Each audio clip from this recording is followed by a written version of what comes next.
राधे राधे बेटा, कैसे हो? आशा करती हूँ बेटा आप सब अच्छे होंगे। बेटा, हमने शनिवार को पाठ 12 विभू काका पढ़ा था और उसके शब्द अर्थ भी करे थे। आज बेटा हम उसके प्रश्न उत्तर करेंगे। हमारा पहला प्रश्न है, काका का अनोखा संसार किसे कहा गया है? काका का अनोखा संसार किसे कहा गया है? इसका उत्तर है बेटा, ग्रामीण वातावरण, हरी भरी सब्जियों का बगीचा, लहलाते खेत तथा बाड़े में जुगाली करते पशुओं को काका का अनोखा संसार कहा गया है। अगला प्रश्न है, काका दूसरे गांव में क्या करने गए थे? काका दूसरे गांव में क्या करने गए थे? इसका उत्तर है, काका दूसरे गांव में विजय को घुमाने तथा उसे वहाँ के किसानों के रहन सहन में आए बदलावों को दिखाने गए थे। अगला प्रश्न है, विभू काका विदेश में क्यों नहीं रहे? विभू काका विदेश में क्यों नहीं रहे?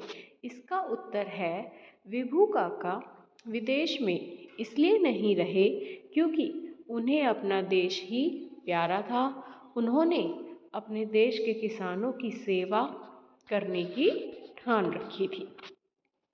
अगला प्रश्न है, विजय ने जीप गाड़ी से जिस गांव का भ्रमण किया उसकी क्या विशेषता थी?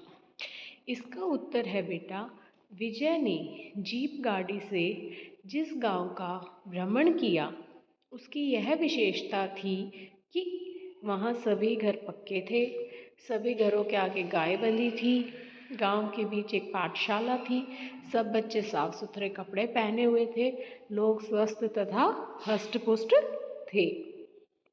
अगला प्रश्न है, ऐसी कौन सी बातें हैं जिनसे गांवों का स्वरूप बदला जा सकता है?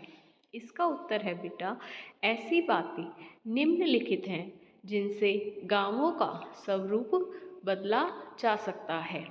ग्रामीण लोगों को शिक्षित करके, उन्नत किस्म के बीजों को तैयार करके, नई नई तकनीक से खेती करके, सरकार द्वारा किसानों को प्रोत्साहित करके तथा उनकी आर्थिक मदद, फसल बीमा आदि करके।